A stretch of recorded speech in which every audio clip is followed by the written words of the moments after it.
Hey guys, welcome back to the channel. So this is a 2016 Range Rover HSE Sport. Customer complaint is the check engine light. So I just connected Drive Pro. I'm going to be using this one for this.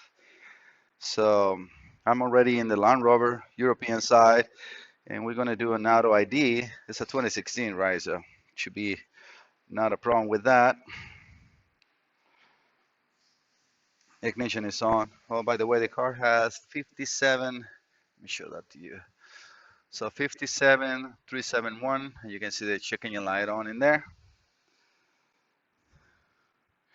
All right, so I did update, or I did a vehicle good, and that's the market. As you can see, it's a V6 3.0 supercharged, and for those that know Land Rover, we all know the issues this engine has. You can find this engine on the Jaguars and Land Rovers as well.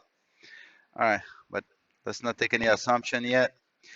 So let's do a quick test and see what we find in all the modules.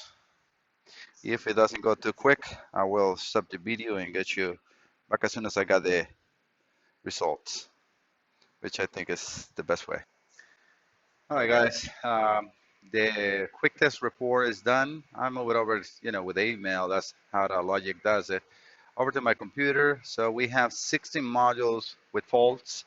Again, for those that we work on Land Rovers and Jaguars, and I guess European vehicles, that's not as scary. Well, we got fault communications, even though I don't see anything really not communicating. So we got a fault present on the parking module, again, a communication thing. The central gateway configuration is not, uh, something is wrong with it, but that's not our concerns. Body control module has some weird codes. All right, this is what I want. So the evap has a system leak detected, very small leak. It's a P0456, so we know what that means. We also have an idle control system, RPM higher than expected, and we have link codes in both banks. Higher idle and lean banks. It's screaming like backing leak, right? And we have a backing leak on the evap system, but unless the purge valve is leaking, that will not affect that. But we cannot still condemn that. I mean, I can correlate these four faults based on what I see. One downside of using Autologic or OEM is that sometimes you cannot see the actual freeze frame. But so let's go over the car because sometimes you can see the history. I got the ignition off, but not a problem. Let me set it back on. All right, so ignition is back on. Let's see. Uh, report. We can close that. And let's go over to 24 modules without fault. So we got a total of like around 40 modules not communicating or not fitted. So we don't really care about those, and we're not clearing any faults. So we're gonna go over to the powertrain and let's take a look. See, this time I don't think we can see anything, at least not on the report. You see, it's nothing to click on, but let's not call that. It's still not possible. Let's go over to drivetrain and powertrain module. Let's go to faults, and it looks like we can here. So on the fault report, you cannot do this, but you see they call that a snapshot. It's freeze frame. So good, we can see that. Let's see if there's any correlation. Well, not much information in here. Global real time. Yeah, this gives me nothing to go by. How about the idle? Minimum available for this code. So And then what is an arrow then? Same thing, 127 days, which I don't know what that means. It means it happened then or what? So let's take a look of the bank one or bank two lean. Yeah, this is 123 days. This is not being very helpful. So let's try the last one.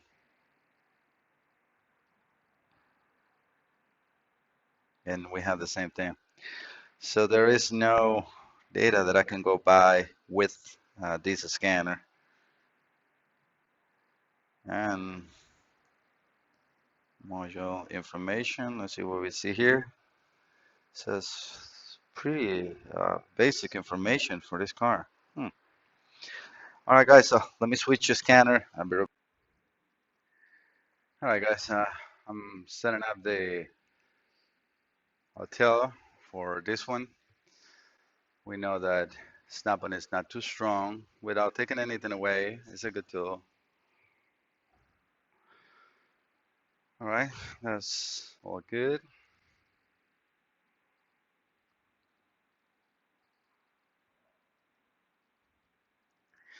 Let's go to diagnosis, and I'm not going to do the auto scan. We already know what we have. So let's go over to powertrain module and see what we can read here. See in here we got live data. Didn't have that on auto logic. I don't know if it was just the last update or what happened. Ignition is on. Let's see what kind of peats we have here.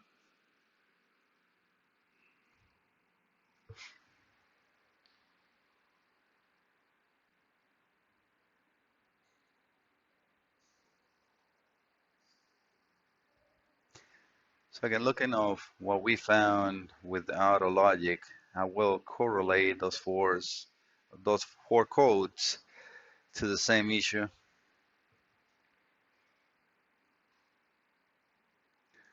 Both banks, high RPM and evap leak. But I need to see the freeze frame in order to see if that actually happened on the same time. If we can see that, let me see what we're looking at in here.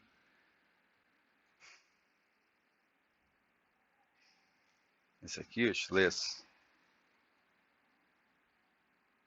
Active, inactive, that doesn't give me much. Okay, we do have values. So that's perfect. We got a manifold absolute pressure, which is great. And remember the engine is off, so we're not going to analyze anything yet here. This freeze is not the freeze frame, it's to freeze the information in here. So let's read the codes.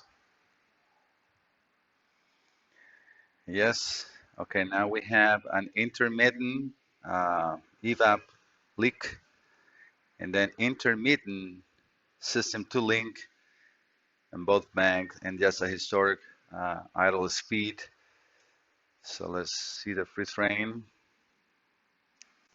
And I will be saving all this data as a PDF.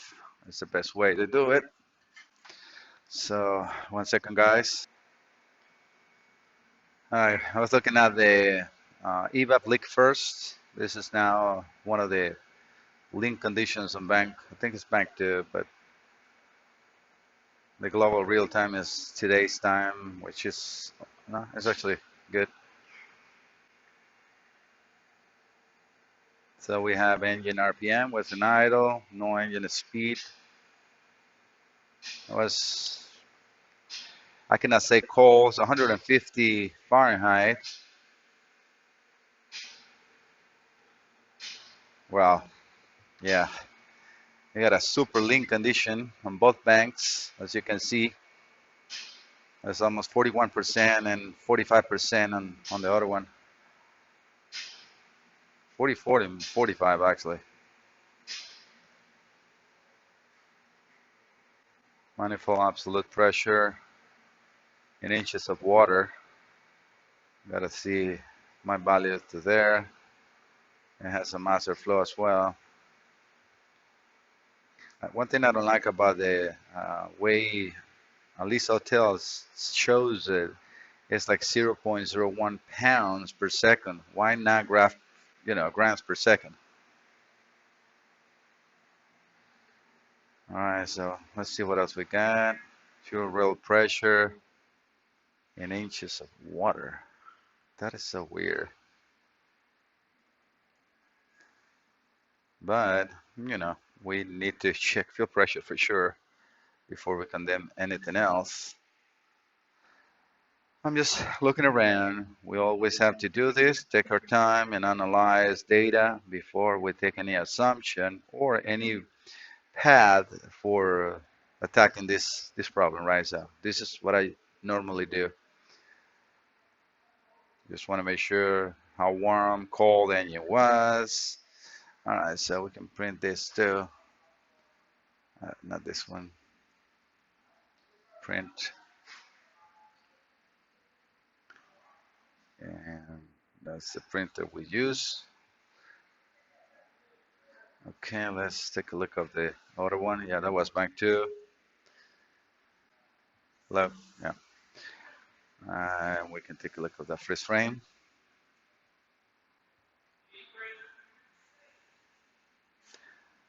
Total distance. So this is the current uh, mileage. It would be nice if it would give me when it happened. At least we have RPMs, the same thing, no speed. So this was just engine starting. Coolant temperature is not a cold engine completely. This is still not a warm engine, but not a super cold engine. So can it still be an intake leak? Possibility. Yes, we got the same values here. So it looks like it was a snap picture on the same time.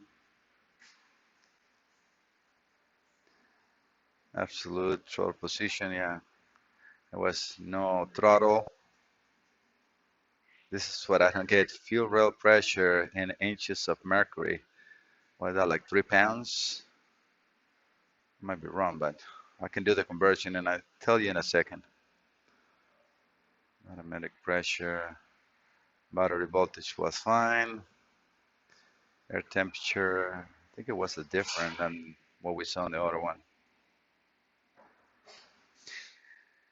Yeah, I don't think we have anything that we can use from here. The intake temperature was a little warmer, almost the same as the engine, right? Well, they're inside, so that's okay. Yep, that's all we have. So I'm not going to print this. We can call that. Actually, why not? I can compare from one to another one to see if I can pick any differences. So let me pick up those notes. And all right, guys, I already selected some of the peats that we're going to need. We can see the short-term, long-term engine coolant temperature, fuel pump duty cycle, fuel rail pressure desire,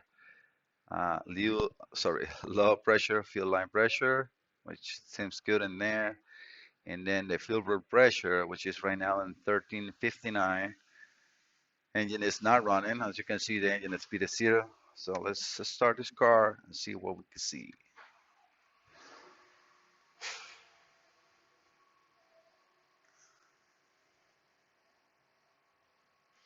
Can we change that max?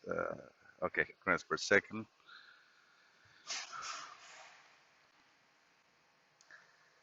And the speed is high. That's why the grams per seconds are high too. The long terms are very positive.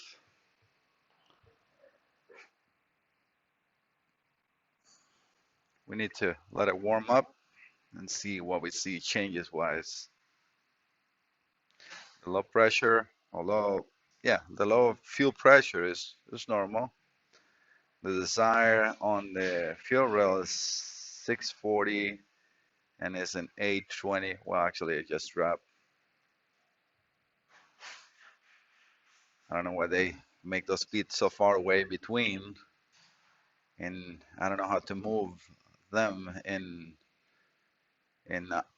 hotel.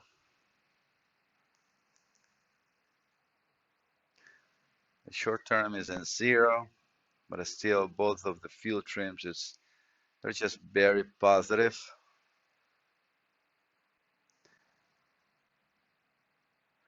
The speed is now somehow normal. I have to find information about as far as the master flow. This is a supercharged engine. So is that a good reading or a bad reading? I'm not sure 100% on that yet. The intake air temperature, I got the hood open, so that's why it's a little cool. It's right now 55 degrees temperature or ambient temperature. Oof, look at those fuel trends, 40%. Yes, in the long term, it is completely the fuel growth for 20 and what is the desired. So we gotta, so this is, do you see that? It wasn't 600, now it's in 430. And that's, the actual and the desire are close to each other.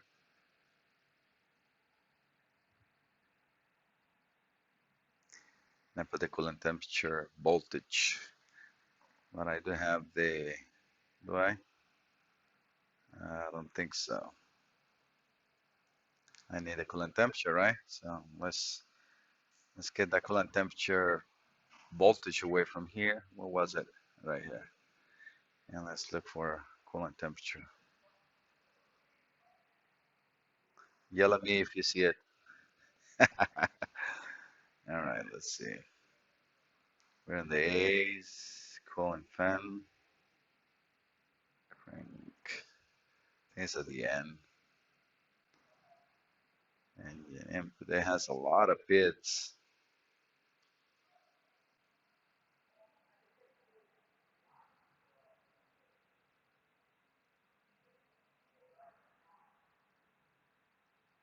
I wish I can move the position of the beats, like like you can do in a snap one. So tell if you're by lucky seeing this, please change that. Engineers, do it. Engine coolant temperature, voltage again, and we got temperature. All right, let's get it to the top. That's what you do. You put the pit on top, not first. Or be the first one. Okay. So the engine coolant is in 64, really cold.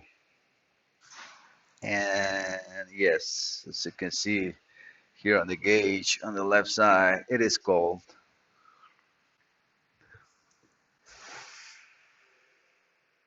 Acceleration wise is, yes, so that long term got to 90% on bank one.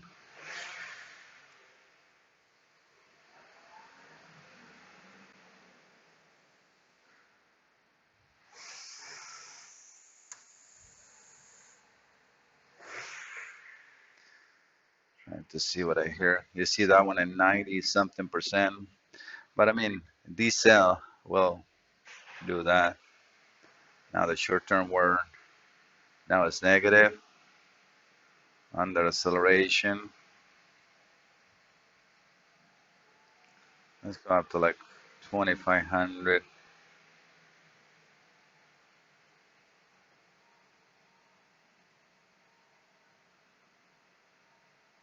Almost 2000 RPMs in there. Still, I have to check the description and operation and see what that code will flag as far as fuel trims. So the fuel rail should be around 600, 580. Yeah, so it's around there. Low pressure is steady.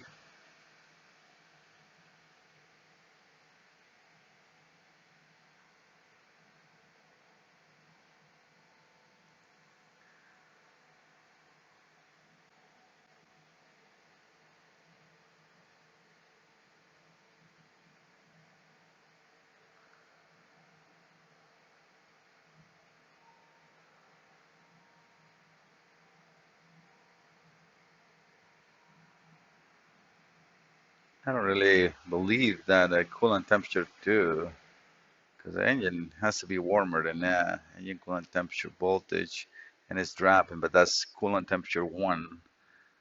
So let me find that one.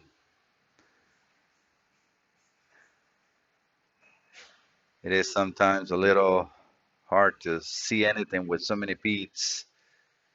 Cooling fan, let's see that one before. Come on.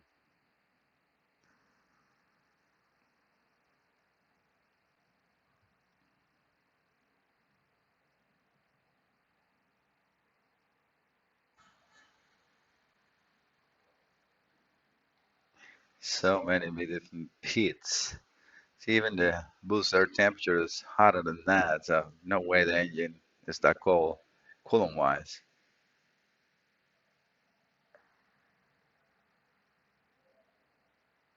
Some foil, yeah, see 122. We can use that too in case I don't find the coolant temperature. Air chart, intake.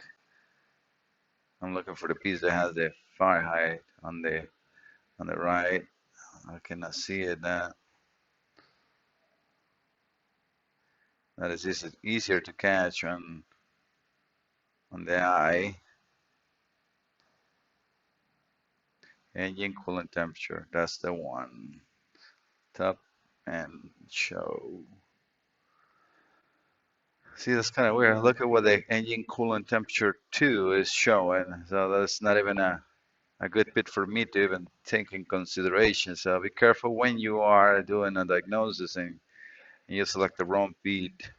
So I'm going to deselect that. We don't need it. So coolant temperature 2, we can deselect it.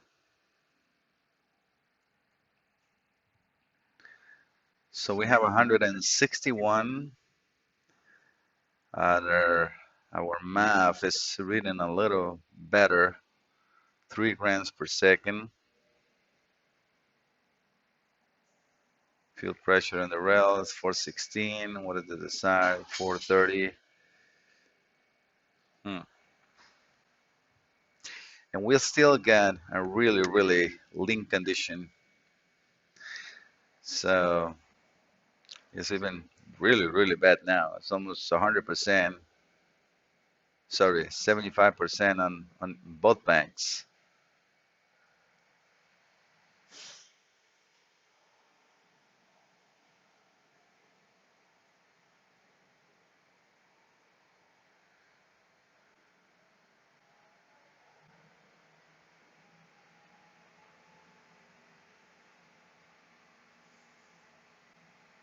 I mean, it does improve with acceleration, not not as much as I would like to see it to not condemn a MAF sensor, right? Look at that. It's either is this MAF reading even right? Let's take a look at this MAF as far as how can I put it? Graphic. Let's do a 68.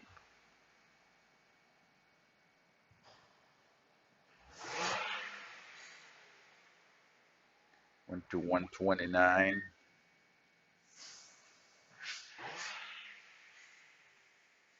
Here right now, I went only to like 64.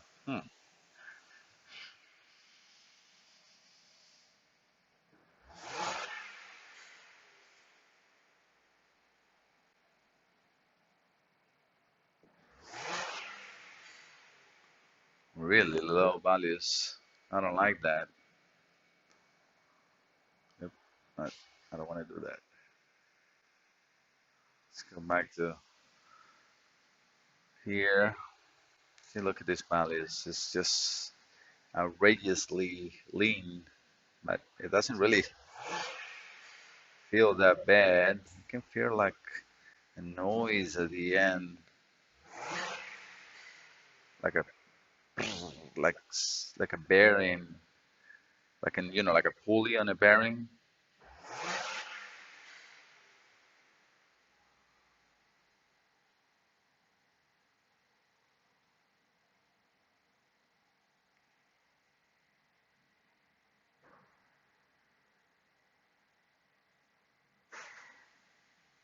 Yeah, the engine is completely warm, and that hasn't changed any on my fuel trims.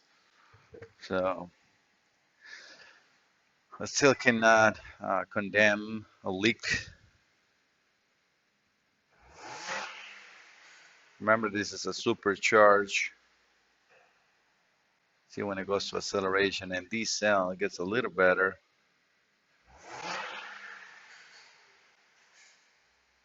But that 90 I don't like. Right there, you see when it went to acceleration, it gets to a normal readings. Let me put some graphic. We will see that better. Let's see bank one. So that went almost to like 0 under acceleration and minus 25 on the short term.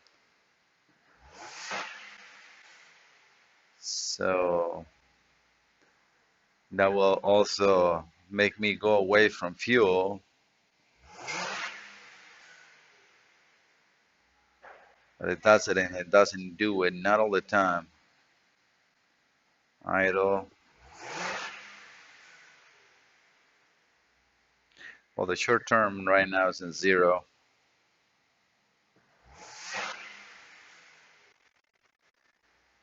All right, guys, let me analyze this data that I have collect and I'll be right back. Let me think and I'll get back with you guys. All right, guys, doing a quick test in here. So I blocked both of the crankcase ventilation valves. So one for this side, which is right here under the intake.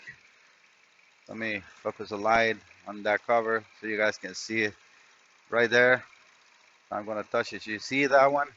And then another one in here. It's probably not 100% sealed, but I immediately see differences on the fuel trims.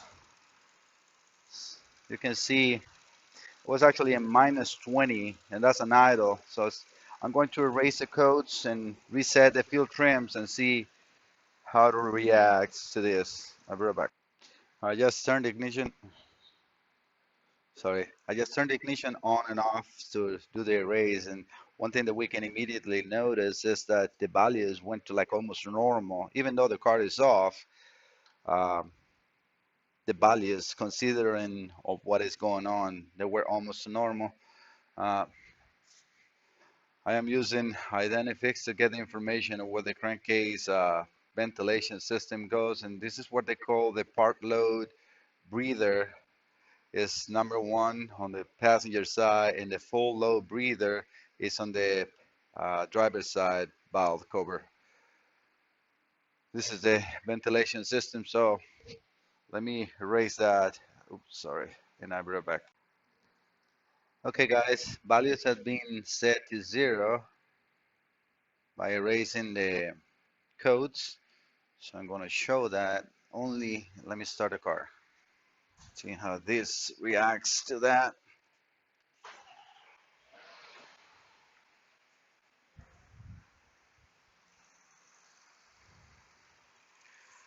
And yes, so we do have still some minor adjustments, but I mean, I haven't fixed the system, so let's cover the partial load on the engine.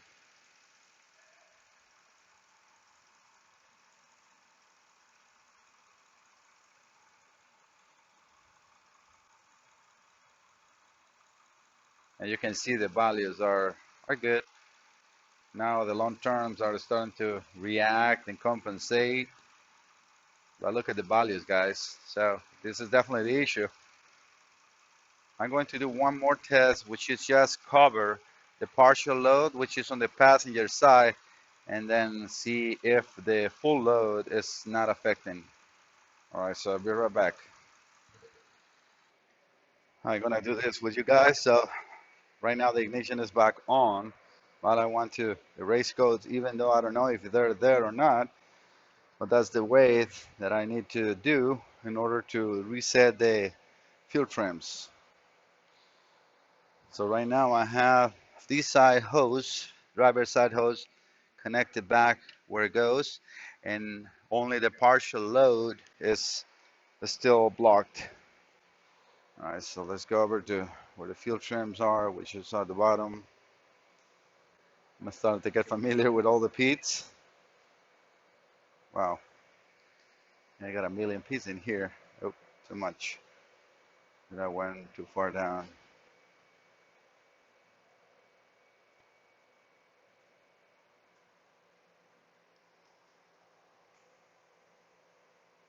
Got misfired data too here. That's good. Where are they now? Short term. No, that's this one's. Oh, there was right there. Uh, this one yet. Short term. Right here. Values are still there. Well, never mind. Let's just start the car.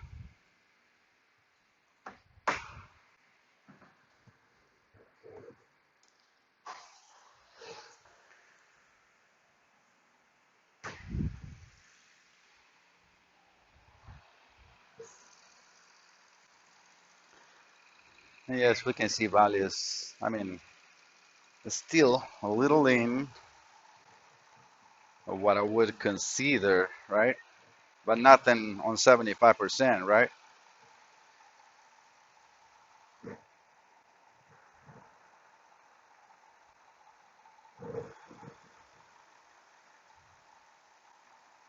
I mean, 4, 8, 9, car hasn't been driven, and I would recommend to do a full oil change on a car that's been going, like this for a while. So I'm going to replace that breather valve, which, yeah, the numbers for me are perfect. So only passenger side breather or partial load breather valve and oil change, and we go from there.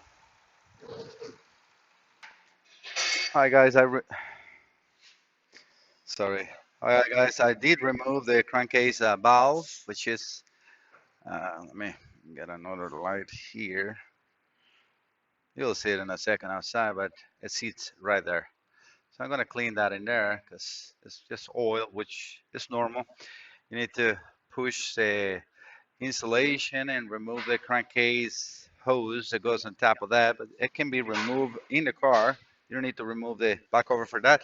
And the part is available. It's LR 355-579. I will put that under the description or in at the end of the video. So this is how it looks. So these are just the tabs. Sorry, these are the tabs that with a pick. I use if I find it. Yep, right here. So this is all I use. Harbor Freight,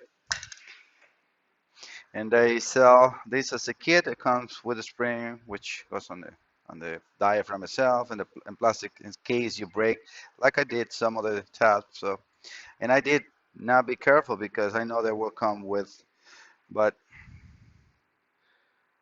just to show you, this is that's the brake in the rubber.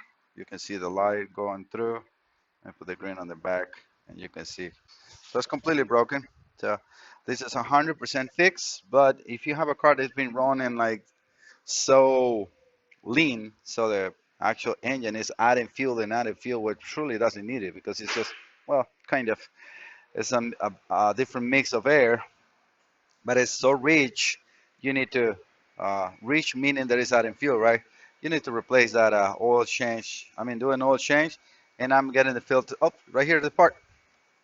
I came out quick, so I actually did really good. And look, it's original from Land Rover.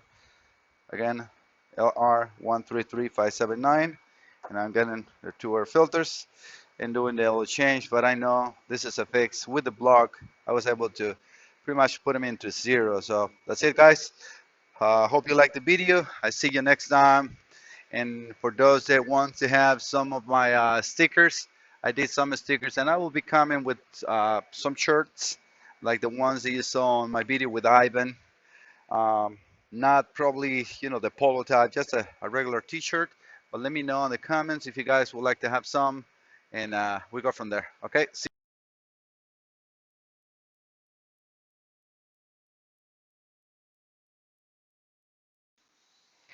All right, guys, this is just a bonus material. I already replaced the air filters and the valves, and I put a fresh oil and oil filter. So I'm about to start the car. So let me get the fuel trims. Hopefully, I erased codes, even though there was none there, to see if the fuel trims goes to zero. Otherwise, it's going to have to be driven to get, all the fuel trims into normal values as far as, like almost zero. But, what I saw before is pretty good.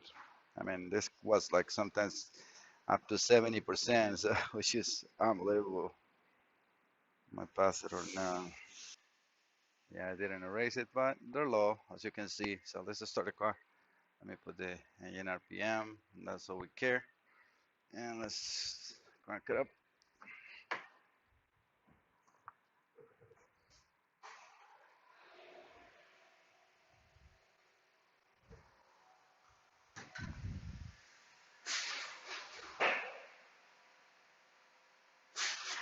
That is sweet.